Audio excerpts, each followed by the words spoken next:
Hello everyone, today we have the honor of interviewing a great personality in the media space. Well, this is Accra Back to School and we promised to give you great content. Today, as I said, we have the honor of interviewing a great media personality, and she is in the person of no other than Berla Mundi. Hey. Hi Berla. How you doing? I'm doing very well. So Accra, what house were you in? I was in Kingsley House. Oh, I was at Sleza. Wow. Nice to meet you. Wow. It's an honor to have you today on our program. I'm humbled to be here. Thank you. All right, so let's kickstart into the questions for today. Can you share a bit about your time in Achimota School with us? Motown. It was my most exciting time as a young woman. In school, I was quite stubborn. Sleza House girls, oh my days. From myself, Tasha, Bobby, Yvonne, Ifwa, and then Yvonne, and there was Sally. We were quite a number, Loretta. We were quite a number, and you know, my first day, I think, my first night or so at Motown, I was honored to sleep, I think, at the top bed of the best friend of the house prefect. So this is me doing my work. I was supposed to keep the dormitory clean. And that evening, my seniors ate banana and they left the peels on the floor. And I'm very big on keeping your environment clean. So I saw that and I was very upset because I was like, who does this? You wouldn't do this in your home. Why would you do this here? So I went straight to House P, Nura at the time, and I went to report to her. And she says, oh, is that so? Oh, no worries, you go and clean it. I didn't know that was her best friend. Then she tells them. Then I walk into the dormitory and they're like, hey, you Form 1 girl, come here. They dealt with me and I cried. I couldn't believe that was happening. It did teach me a lesson that sometimes, you know, just butt your eye and just, you know, clean up the place. But it was a rude awakening for me. And ever since then, it's been quite a challenge, you know, seeing very dirty environments because I don't like that. They weren't dirty, by the way, it was just that day because they always kept the dormitory clean. But it was the beginning of many things that happened for me in Motown. Then I became a senior and I was quite a stubborn one as well. But it was a very good time there. I enjoyed my class. Sita, Natasha, Ikia, Isaba, and then there were the boys, Yemo, Sharif, and the likes. And we're like a little gang that used to terrorize, you know, students in the class and a few of the teachers as well. But here I am today. Thank God that my past is not used to judge me. I was a very studious one, though. Wow. Yeah.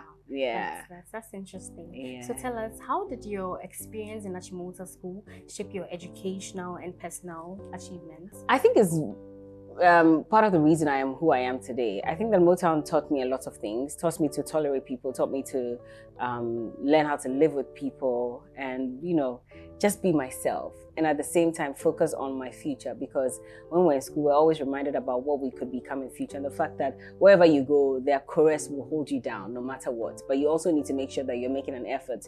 And I think that stuck with me for a long time. And it's probably why I'm here today. I started my interest in TV probably started in primary school, but I remember that I was one of the hosts for the SRC night when I was in Form 3.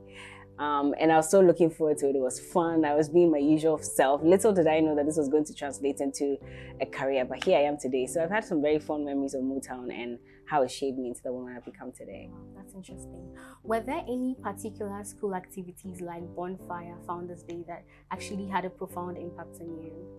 I think Founders Day and Bonfire, I didn't partake in the Amamre, by the way. I don't know, maybe I thought I was a cool kid or something. I'm not sure what it was. But I used to go and admire, you know, my friends were part of those who clap their hands with a cloth and everything. And then the boys as well. What do you call the boys who were running with their chest? Boys.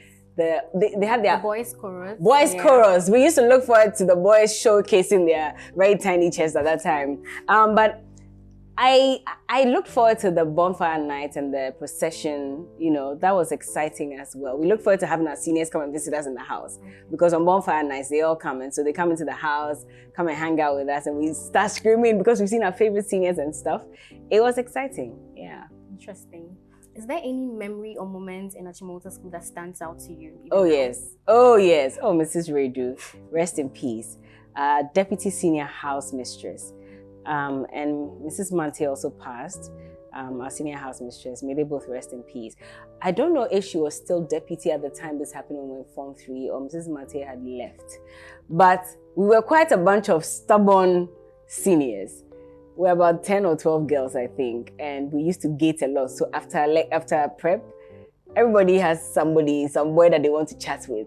Or we'll have friends who will be passing on notes, you know, so we can go and give to the girls that they liked and stuff. So we'll talk and talk, and we'll spend about an extra 30 minutes just chatting and taking our time, walking. Our boys will walk us all the way to, I think Clark, at the back of Clark. Or even, in fact, we used to sometimes go and sit at the lovers bench and talk for a while and then walk towards Sleza. So just at the entrance there, then they'll leave us and go to their house. It had happened for quite a while. Then one evening, the doors were locked on us. So was I in the house? I think I missed. Or was I in the house? I don't remember what. But there were a lot of things that we did. So Mrs. Mante went to report us to the deputy headmaster. And they announced us that we needed to go and see him. So we went to his office. And he said, and that office was just around the Form 3 block. I don't know if it's still the Form 3 block now. But he announced to us that you're going to be deboarded. So go and call your parents. Come and see us crying. Oh my God, because we had terrorized people. So we were crying. And then later my house mistress started laughing. She was like, so you people, all the hardcore things you're doing, you're all very scared. Because I didn't know what I was going to tell my dad, that I've been deboarded. How the hell? That means I'm going to be taken out of my house as well, because there's no home to go to if you're deboarded. Go find somewhere to stay. I think it was the most memorable. And I'm sure my mates are probably watching this and laughing and remembering that. It was a very interesting moment for us. So we got angry with all the juniors because they had choked us. They had told the house mistress all the things we were doing, the non-school things we were doing. We're very non-school. Like, wow. It was quite bad. But I think that will stand out for me the most. And then, another one. So we had Presec boys as well. Hey, me too. So I remember the final night, our last paper for WASI. The Presec boys came around. They came with their nice cars. They brought us pizza and drinks, and we're at the lovers bench, and we're talking like the whole night. It was really fun. I think that was also another highlight for me. In fact, there are so many of them. Wow. Honestly, what do you call this one where you wear the white shirt and you're scared? And then you have your scarf, and we all made this brooch with our names, the initials of our names. What do you call that? We went dancing. Oh, I've forgotten.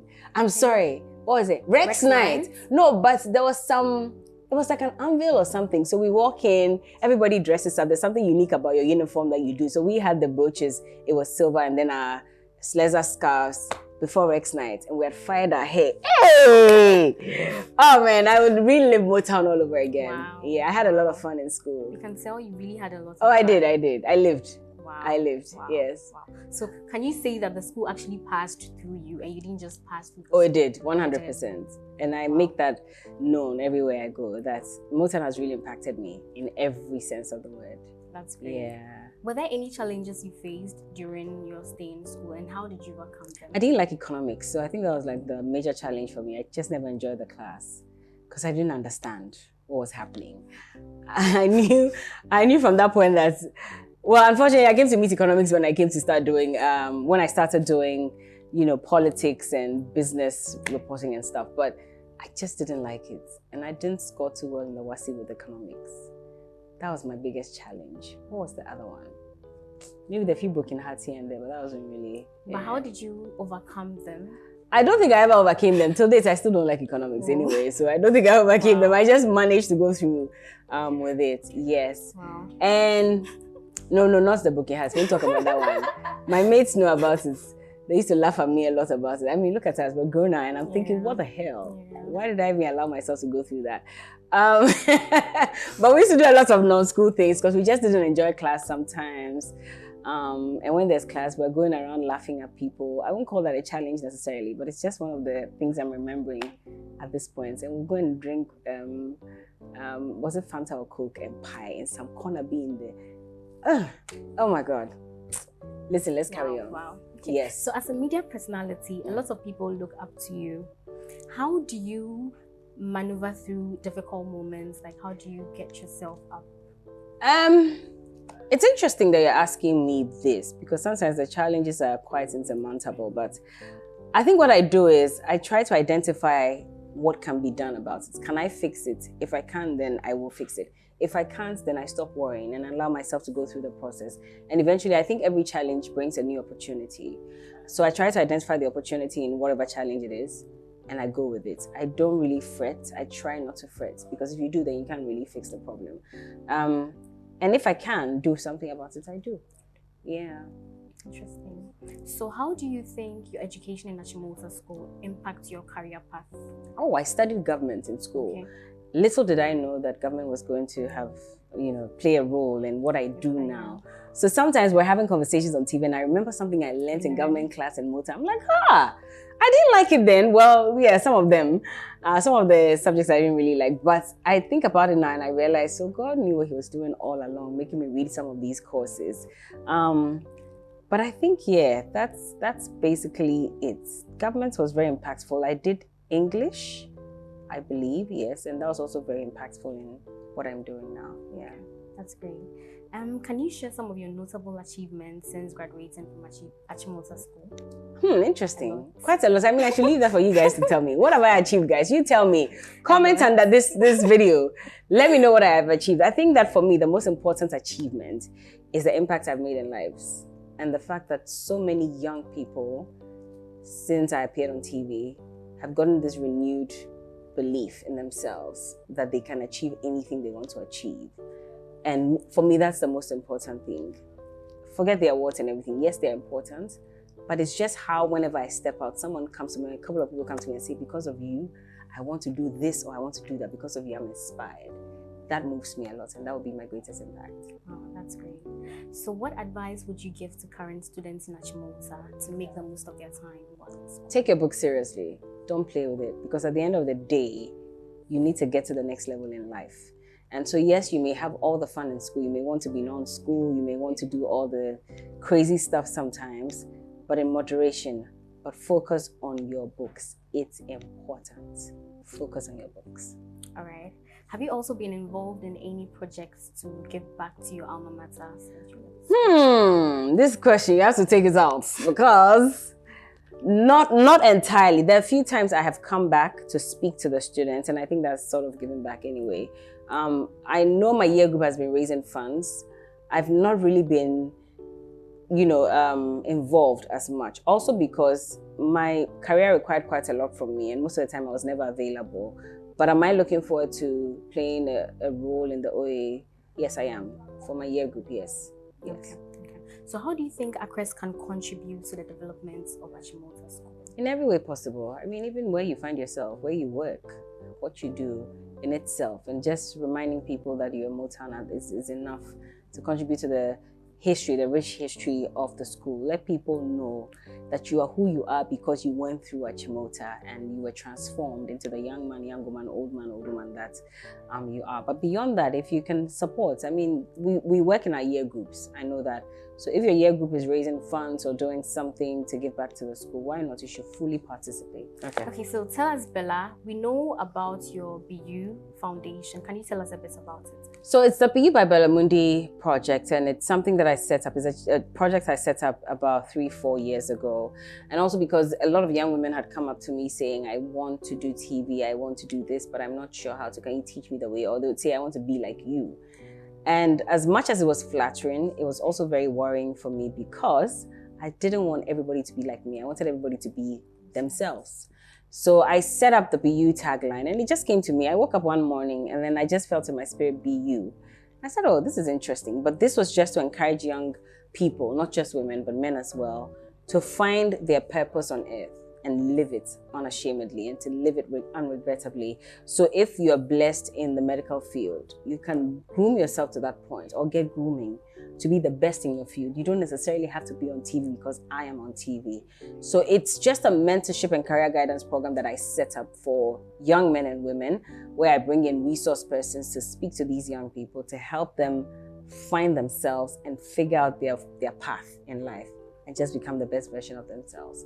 And that's what I've been doing. That's a great project. Thank you. What advice would you also give to the upcoming youth who are now trying to find their feet career-wise? They don't really know where they fit in. Sometimes you go to school, you do a course, but you realize that's not what you actually want to do. So what advice would you give? I'd say, first of all, keep making the mistakes. And I'll say that because it's in the mistakes that you find an opportunity. And so don't beat yourself down too much when you're making some wrong decisions. Sometimes if you can avoid those decisions, avoid them. But when you make that mistake, don't beat yourself down. If you fall down 10 times, you can rise up 1,000 times from it. So you may have started something and it's not yielding the benefits that you require. Can you re-strategize? Can you do some introspection and figure out, okay, maybe this is not working because of how I'm doing it or because I'm not meant to be here. What am I really meant to do in life? Figure it out. And people can help you do that. If you have a counselor, if you trust someone and you can speak to the person, go to that person and speak to them. The worst thing you can do to yourself is to try to be like someone else because it's working for that person. You are unique and you need to build yourself in your uniqueness. Try and find your space and own it. It might take forever. It might take 2 days. It might take 10 years. But if you come into your own, you'd realize that it was worth all these years that you may think had been wasted, when in actual fact you're being refined and reshaped into the person that you are today. That's wonderful. What advice, that's the last thing, what advice would you give the youth out there who would like to venture into the media space? How should they find their way around things? Read anything and everything. Read. Don't stop reading. Eat the books. Well, I'm not saying eat it like literally, but you get what I mean. Sleep the books. Do everything you can to make sure that you're well informed. Even when you're not informed, that's why you have the internet. That's why there are libraries. Go on there and read. If you have to ask people to help you, ask. There's nothing wrong in letting people know you don't know something. Because I think that for a lot of people, they assume that journalists should know everything because they play God. No. We also learn from some of the interviews that we conduct, some of the books that we read. So ask if you can. Secondly, if you really want to be in the media space, get into an institution that teaches media one way or the other, whether it's journalism, communication, etc. Just get into that space and get a degree for yourself and learn from the people who are already in the field. Just watch them. If you can't even get close to them, monitor them on social media, monitor them on TV, on radio, and pick out the good things that they're doing and learn from them. Wow, it's been really insightful and informative talking to you. Thank you. We are glad to have done this. Thank you so much. Okay, so this is where we draw down the curtains with Berla Mundi. Stay tuned for more updates.